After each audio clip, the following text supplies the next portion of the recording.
Many ordinary people are convinced that the 19th century was an era devoid of global upheavals, a time of balls, high society gatherings, and a leisurely pace of life. The skeptic's main argument sounds solid. If there had been any catastrophes, floods, or devastating wars of unknown nature back then, the great writers and poets certainly would have written about them. It seems impossible to hide events of such magnitude when the best minds of humanity were putting pen to paper.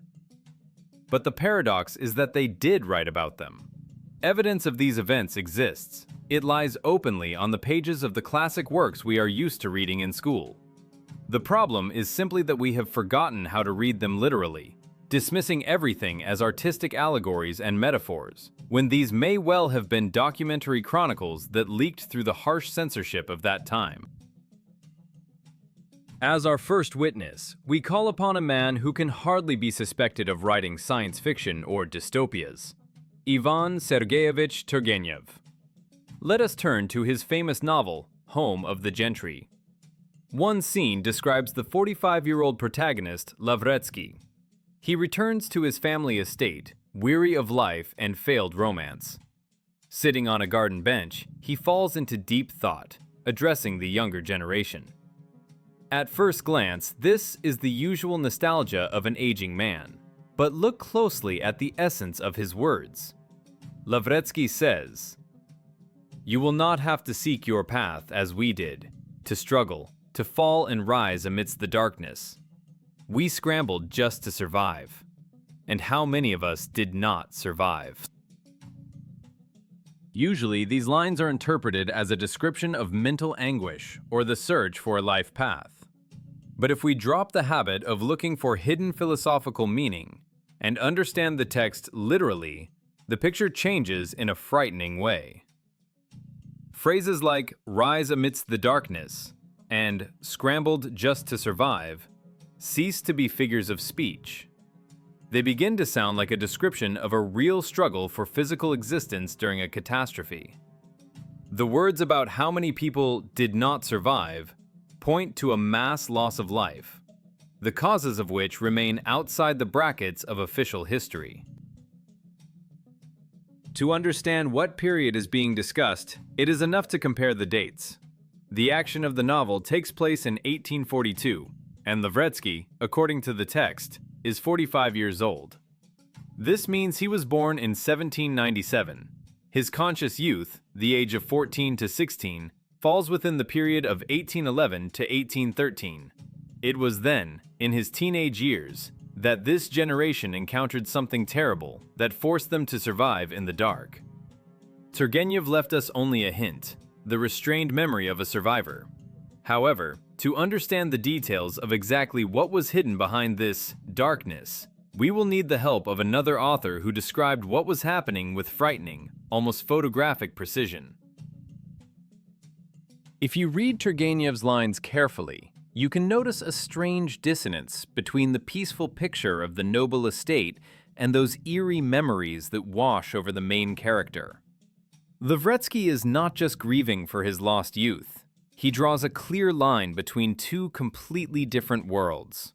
The current world, where one can get things done and enjoy life, and the world of the past, where the main and only task was the physical preservation of life. The verb "to survive," which the author uses, carries a very specific meaning. Usually, people speak this way about those who have gone through a shipwreck, a devastating earthquake, or a total catastrophe, but certainly not about members of the privileged gentry, whose lives, according to history textbooks, should have been relatively safe and well-fed. The key to the mystery lies in the chronology that Turgenev constructs with mathematical accuracy. The novel describes the events of 1842. Through simple calculations, we found out that the hero's youth, that very period of personality formation, fell on the interval from 1811 to 1813. It was in this time frame that Lavretsky, as a teenager, witnessed events that forced an entire generation to fall and rise amidst the darkness. And here the word darkness requires special attention. Literary scholars have convinced us for decades that this is a metaphor, the darkness of ignorance, political reaction, or spiritual turmoil. But what if the writer was brutally honest and described the surrounding reality literally? What if the darkness was a physical phenomenon, an absence of sunlight, a dense veil covering the earth? This hypothesis explains both the strange phrase that they had to seek their path in the dark, and the mention of the huge number of those who did not survive. We are not talking about the natural passing of generations, but about mass death caused by external, insurmountable circumstances. Turgenev, being a master of realistic prose, was forced to soften the edges and clothe the terrible truth in the form of melancholic reflections in order to pass censorship or not be branded a madman. He left us only an emotional imprint of the tragedy, a sense of the horror experienced, without going into naturalistic details. However, where the novelist was forced to speak in hints, the poet could allow himself much more frankness. To confirm the guess about the physical nature of this darkness, we need to turn to the work of Nikolai Alexeyevich Necrasov. In his legacy, there is a piece that describes with frightening detail what Turgenev only hinted at. If Lavretsky speaks of consequences and survival, then Necrasov, in his poem The Grief of Old Naum, transports us to the very epicenter of the cataclysm. His lines can no longer be written off as emotional distress. This is a chronicle of a climate collapse, documented in rhyme. What he describes resembles a doomsday scenario, and these descriptions correlate surprisingly well with modern concepts of the consequences of global catastrophes. Nikolai Necrasov, in his poem The Grief of Old Naum, written in 1874, leaves us a testimony that, upon closer examination, ceases to seem like fiction and takes on the features of a frightening documentary. If Turgenev only cautiously hinted at a certain darkness, Necrasov paints a picture of a planetary catastrophe with the directness of an eyewitness. Let us read the lines describing the state of the world in those years. The sun forgot to shine, the clear moon went out, and it was hard to distinguish the stormy day from the night. These words describe not just cloudy weather or a severe thunderstorm.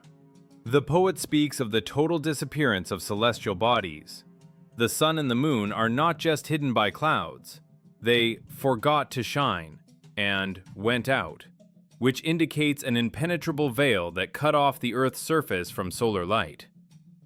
The description that it became impossible to distinguish day from night is a classic sign of what modern science calls the nuclear winter effect, or, if you like, volcanic winter.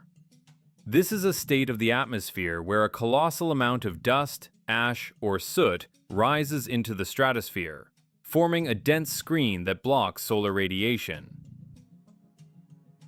But Necrasov does not limit himself to describing the darkness. He adds sonic and dynamic details that heighten the sense of a technological or natural apocalypse.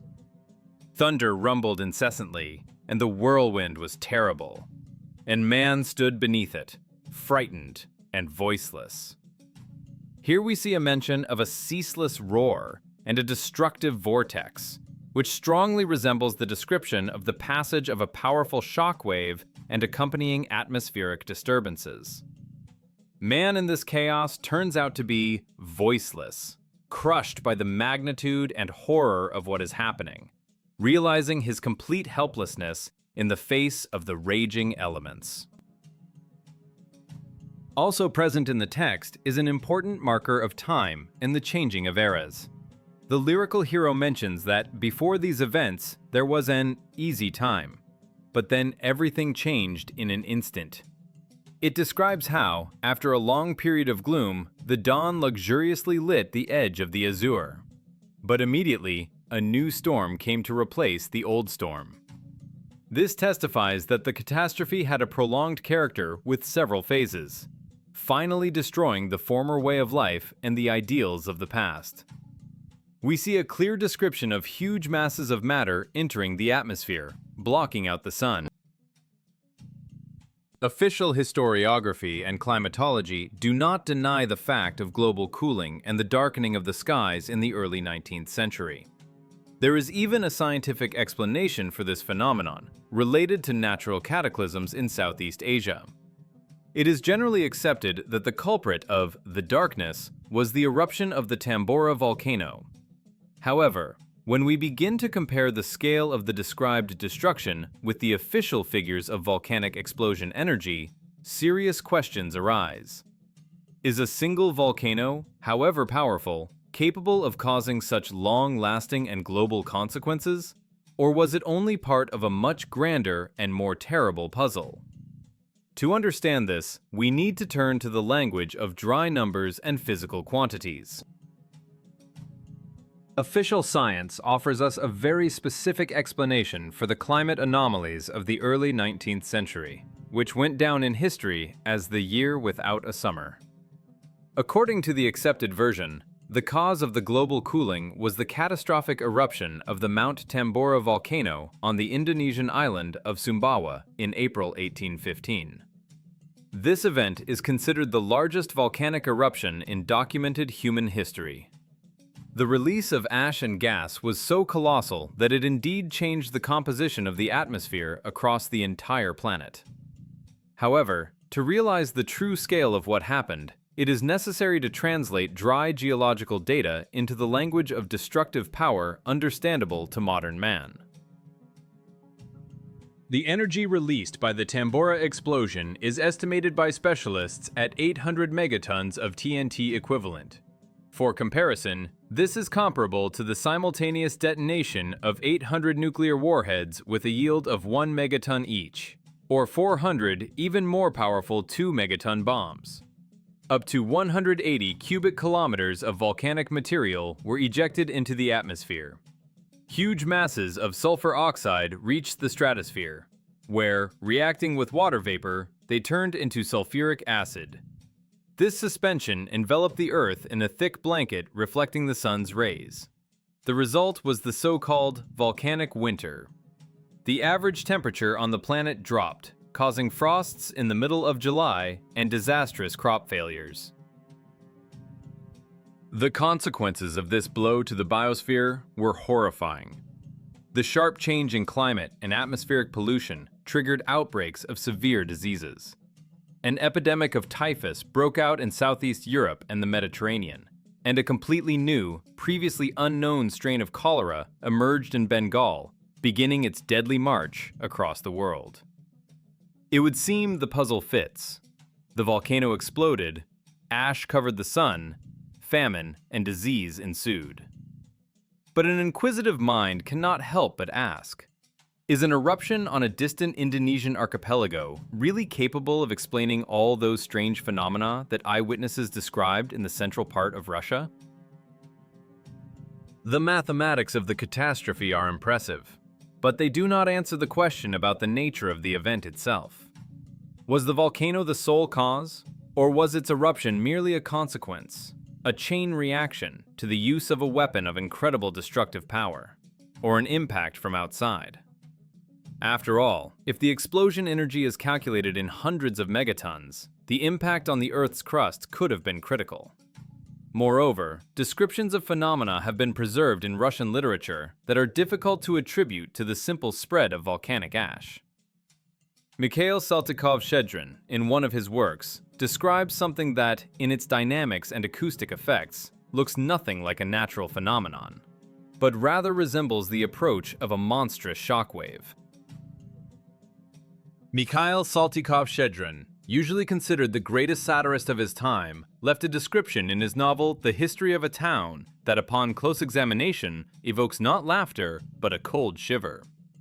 The concept of this work arose in the 1850s, and although it is generally considered a grotesque allegory of Russian reality, fragments of the text read like a dry documentary report on a technological or natural catastrophe of monstrous force.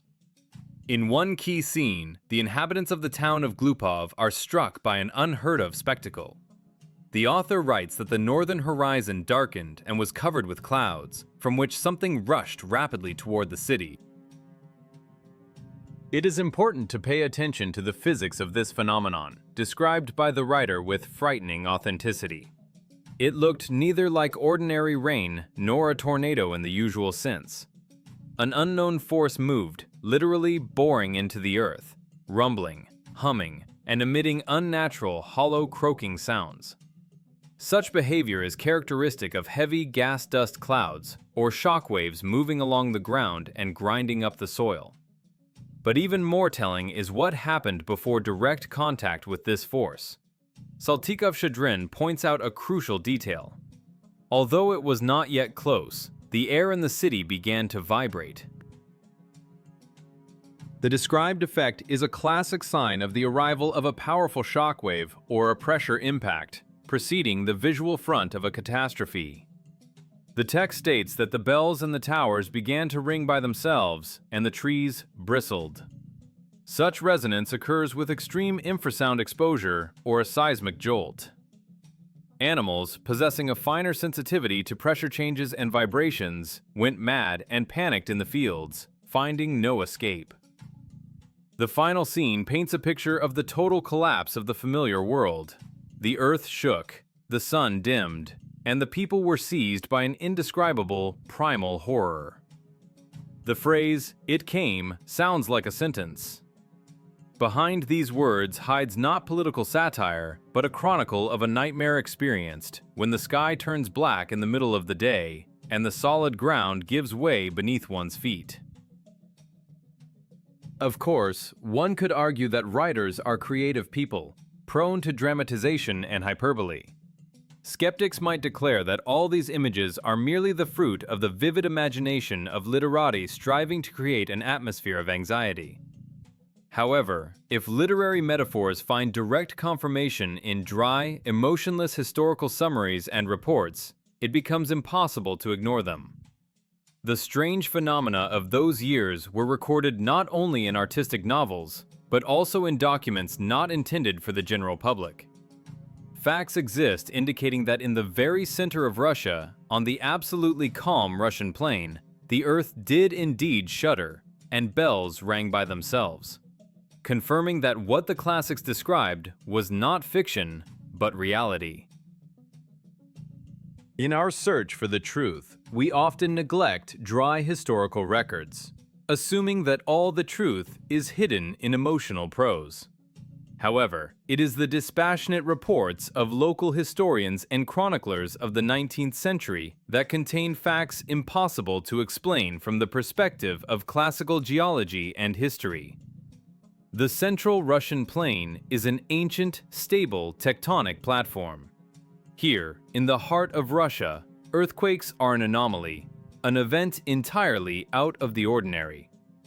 Nevertheless, documents testify to the contrary, confirming that the ground was slipping from under feet not metaphorically, but in the most literal sense. Let us turn to the work of Ivan Fyodorovich Efremov, Historical Review of the Tula Province, published in 1850. The author, scrupulously recording events of the past, describes strange underground shocks. He mentions that perceptible earthquakes occurred from underground forces of fire. One of them is dated October 14, 1802, when the tremors were so strong that buildings swayed everywhere, and dishes fell off tables. An even more frightening picture was observed in Kaluga, Litvin, and Kozelsk, where church bells began to ring by themselves, without the participation of bell ringers. Later, on January 11, 1838, a similar phenomenon recurred. The trembling of the earth lasted about a minute. Efremov notes an important detail. Both times the vibrations propagated in a direction from south to north. What could cause such seismic activity in a seismically quiet zone? Usually, such effects occur during powerful explosions or the impact of large celestial bodies, the shock wave from which causes the Earth to shudder for hundreds of kilometers around. These seismic anomalies are complemented by testimonies of atmospheric and fiery phenomena preceding them. Mikhail Zagoskin, in his novel Roslavlev, or The Russians in 1812, conveys the anxious atmosphere of that time, comparing it to the oppressive feeling before a severe thunderstorm. His characters speak of a premonition of distant misfortune. But the most interesting part lies in the details that many skip. The characters recall that it was not for nothing that last year an unseen star moved in the heavens for so long. This mention of a comet or bolide is accompanied by a grim description of the consequences. Not for nothing did cities, villages, and forests burn, and in many places the earth burned out. Pay attention to the phrasing. Not just forest fires, but places where the earth burned out. This description suggests the impact of extremely high temperatures capable of destroying the fertile soil layer, turning it into a lifeless wasteland. Zagoskin writes that this happened before the start of the official war, before the invasion of enemy armies.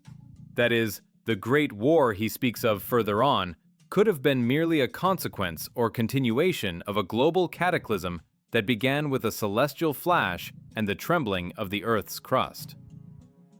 Burning cities and scorched territories became the scenery in which subsequent historical events unfolded. If the testimonies of Afromov and Zagoskin paint a picture of physical destruction, a logical question arises. Did the main poet of the era, the son of Russian poetry, stay on the sidelines? Alexander Sergeyevich Pushkin lived at this time, breathed this air, and saw these landscapes. Could he have remained silent? Of course not. However, his legacy that has reached us may have undergone thorough editing, hiding the true meaning of his lines. Pushkin knew much more than is generally believed, and he left us encrypted messages, the keys to which we are only just beginning to find. Alexander Sergeyevich Pushkin, whose name for many is synonymous with Russian literature, was perhaps not just a poet, but a keeper of knowledge that could not be transmitted in plain text. If we discard the usual school interpretations and look at his fairy tales and poems as encrypted messages, a completely different, technogenic picture of the past opens up. Recall the famous introduction to the poem Ruslan and Ludmila. Everyone knows the image from childhood. A green oak by the curved seashore, a golden chain upon that oak. We are used to seeing this as a fairy tale forest, but let's try to apply technical terminology. What is a green oak? In nature, oaks have brown bark and green foliage, but if we are talking about a structure, then green is a characteristic sign of oxidized copper. A copper pillar or tower covered with the patina of time. On this pillar is a golden chain. Gold is one of the best conductors of electricity. It results in a description of a technical device, an oxidized copper core wrapped in conductive gold wire or chain. The learned cat walking on the chain could be an allegory for some mechanism or carriage moving along a closed loop. As for Lucamore itself, it is a specific geographical point on ancient maps where endless swamps and wastelands now stretch, as if a catastrophe occurred on the site of a once developed center, wiping everything from the face of the earth. This hypothesis of global destruction finds confirmation in other, more realistic texts by the poet. In 1820, Pushkin wrote a poem with a telling title, I Saw Asia's Barren Limits.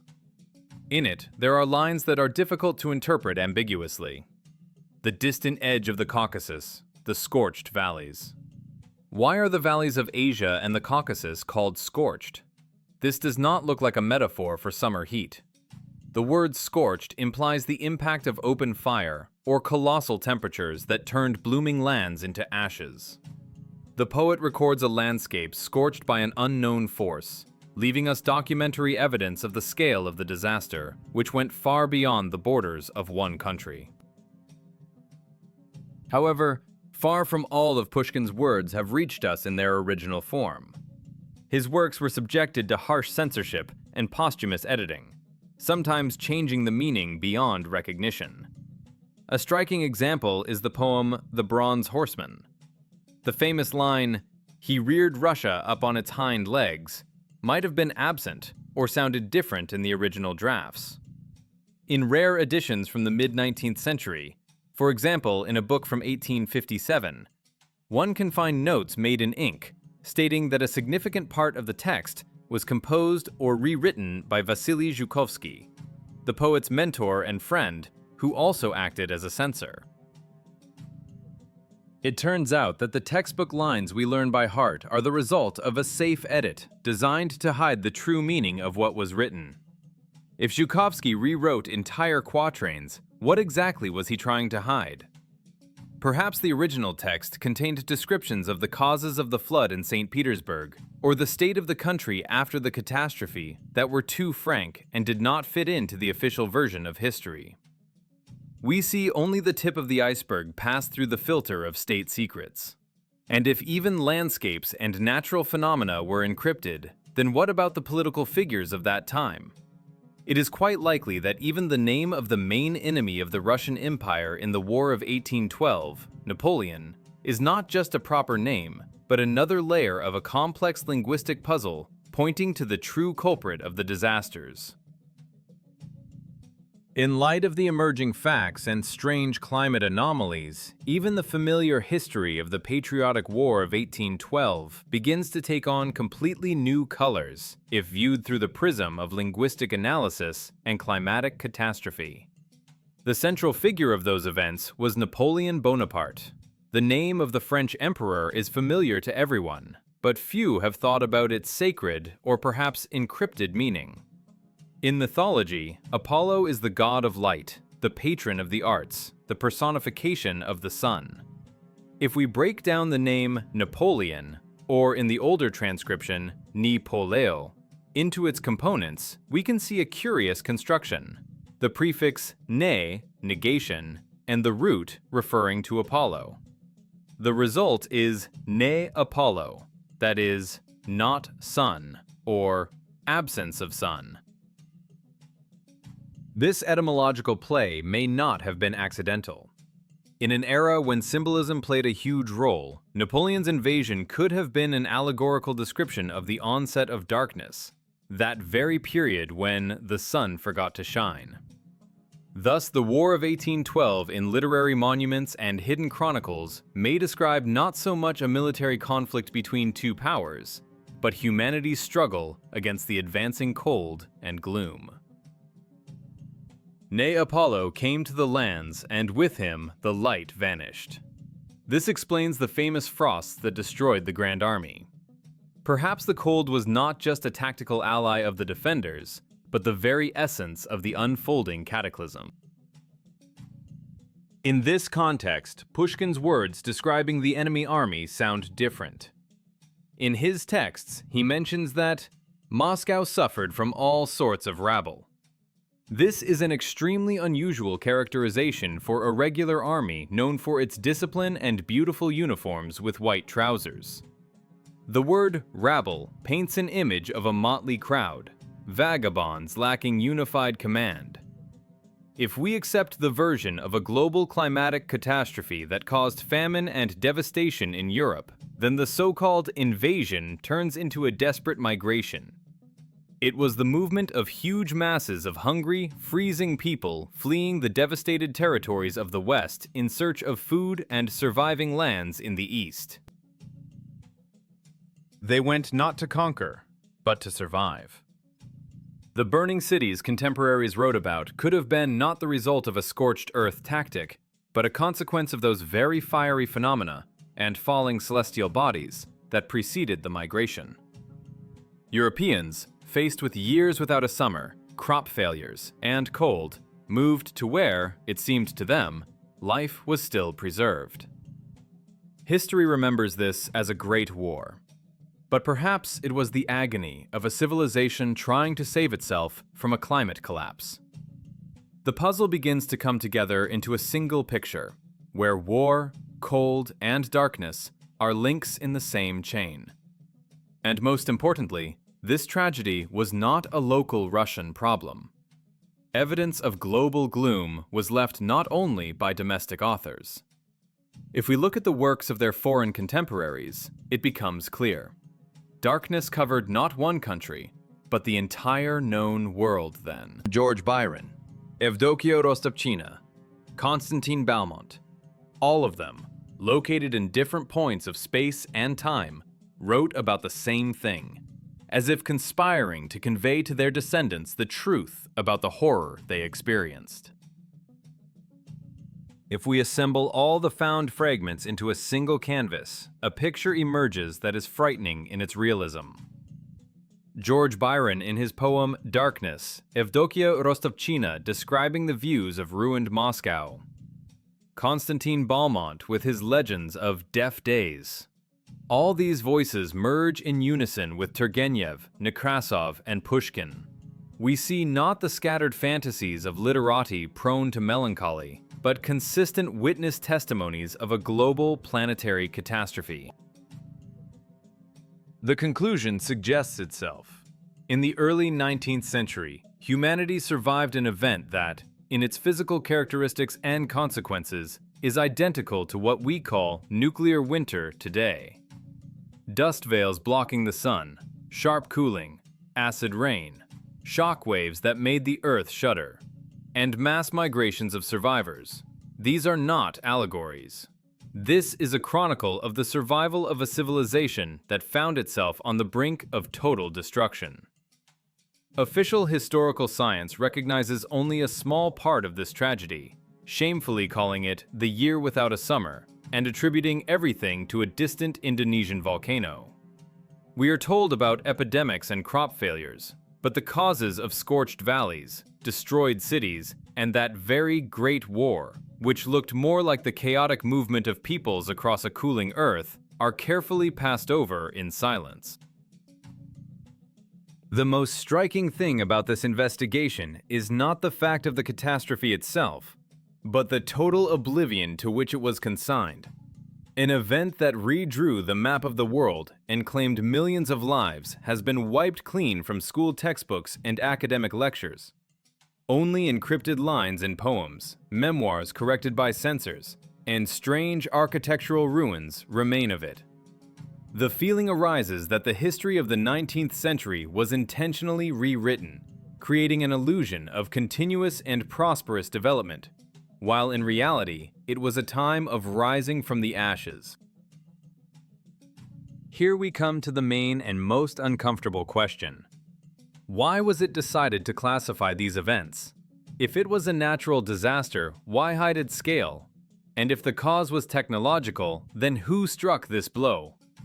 Who benefited from hiding the truth about the past, forcing us to believe in balls and the crunch of French bread, and to forget how our ancestors survived in the darkness? The answers to these questions could overturn our entire understanding of the world order and of those forces that actually controlled and continue to control the historical process. This secret is so massive that it requires a separate, even deeper investigation. To not miss the solution and to find out who rewrote human history and why, stay with us. The truth is somewhere nearby, and we will definitely dig it up.